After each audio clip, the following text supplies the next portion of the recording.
So the tree branch you can actually snap off and use it. I don't know if my dad...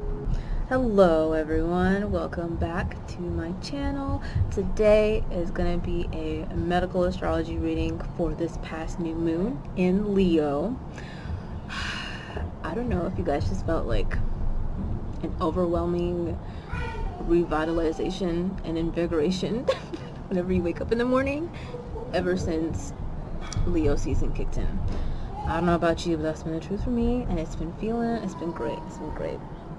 Anyways, so new moon in Leo. So Leo having aspects of the felines, of the lion, and also with the sun, correlates to the solar plexus chakra. And today there are actually several sun herbs. There are quite a lot. And if you think about it, you don't even need to be an herbalist or a botanist of any kind to know this information, or an alchemist. So any sun herb really just has any correlation to the sun via looks, like the red hues, the orange hues, and the yellow, as well as the shape of the flower. So if it's round, either in the whole flower itself or in the seed, then it most likely correlates to the sun. So for today, I'll highlight 3, but I'm going to list all the herbs that I did write down. So there are St. John's wort, calendula, cedarwood, catechu, gum arabic, or really all of the plants in the acacia family, hibiscus, saffron, and eyebright. So there are about 8 to 10, and there are even more. I have an extensive list on the blog if you do want to look at herbs particularly corresponding to Leo season. Hi! So out of those 8 or 10 herbs, I'm gonna highlight 3 in this video for you guys. So the first one is actually in this lovely tea drink of mine. I made a spiced sorrel the other day, and it's so good. I mixed it with my dad's ginger tea. Y'all, this is banging. But anyways, hold on. Now, hibiscus is an antidepressant in property, as well as an anti-urolithic, which means it just helps with the flow of the urination system. So that has to do with the kidneys, the urethra, and the bladder. Specifically, hibiscus helps in terms of reducing the chances of kidney stones, which kidney stones is not a particular issue with the body affinities, but it correlates to the circulatory excuse me, aspect. Now, the second herb I want to highlight, before I go to the second one, hibiscus. Now, what? You want this? Here you go.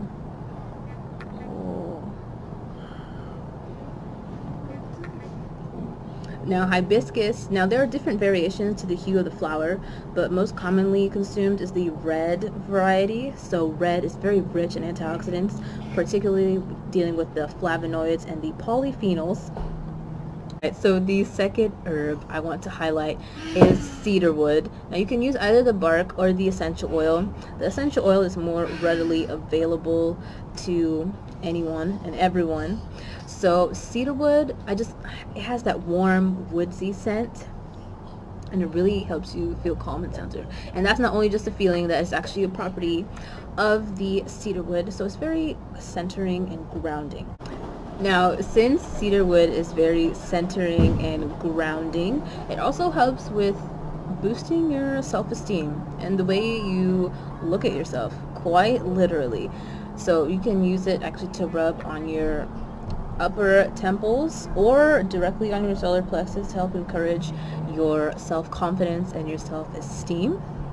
With that being said, cedarwood also can be used to enhance your prophetic visions. So you can use it at night. I personally love diffusing it or rubbing it on my wrist at night before bed to help ground myself and my energy into Mother Earth, as well as enhancing any prophetic tendencies. So rubbing it specifically on your temples or directly on your third eye for that purpose would be beneficial. And the third herb we're going to highlight is catechu. Now, catechu is in the family of Acacia.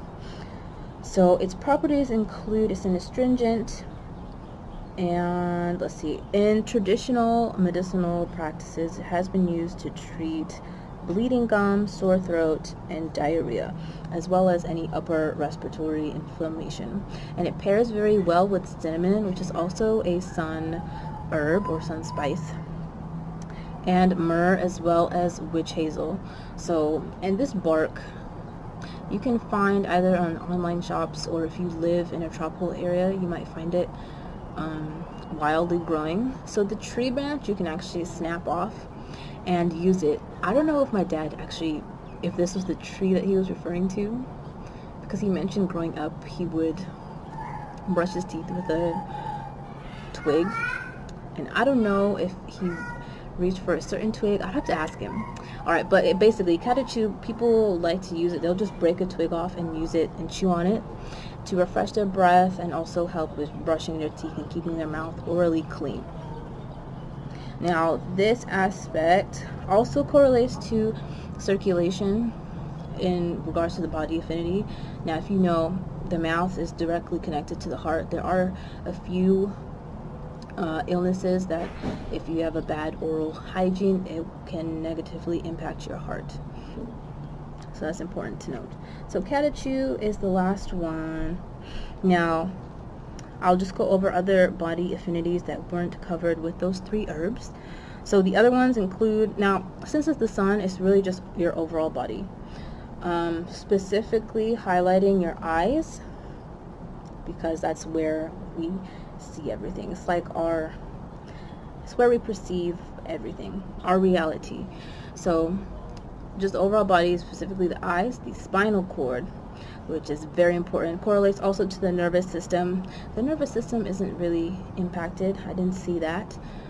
But the spinal cord, I believe that's more so, yeah, that's more so directly leaning towards your bones, bone aspect of the spinal cord. Now, depending on your birth chart and where this new moon in Leo is placed in your chart, it may have some nervous system impact. It all depends. Just so you know, so this reading is very general, and I'm using Western astrology for this general reading. Now, in my in-depth readings, I use other forms of astrology and incorporate into the reading as well. But for the general one, I just use Western, just for your knowledge. All right. So, other body affinities that are affected, of course, the mind. Hence the cedarwood. I didn't mention that. So the cedarwood and the hibiscus affect the mind as well as the spicy herbs like cinnamon and rosemary as well. Rosemary is another, I'll talk about rosemary in another video, but rosemary is very powerful for the mind and the brain. Alright, so to conclude the body affinities, the heart, your legs, and your bones. So this is just for you and your knowledge with these 3 herbs and the body affinity awareness, so that way you can either strengthen those certain body parts or body affinities, either incorporating these herbs or other herbs of your choosing, or to prevent certain ailments from happening. So you can use this knowledge however you please.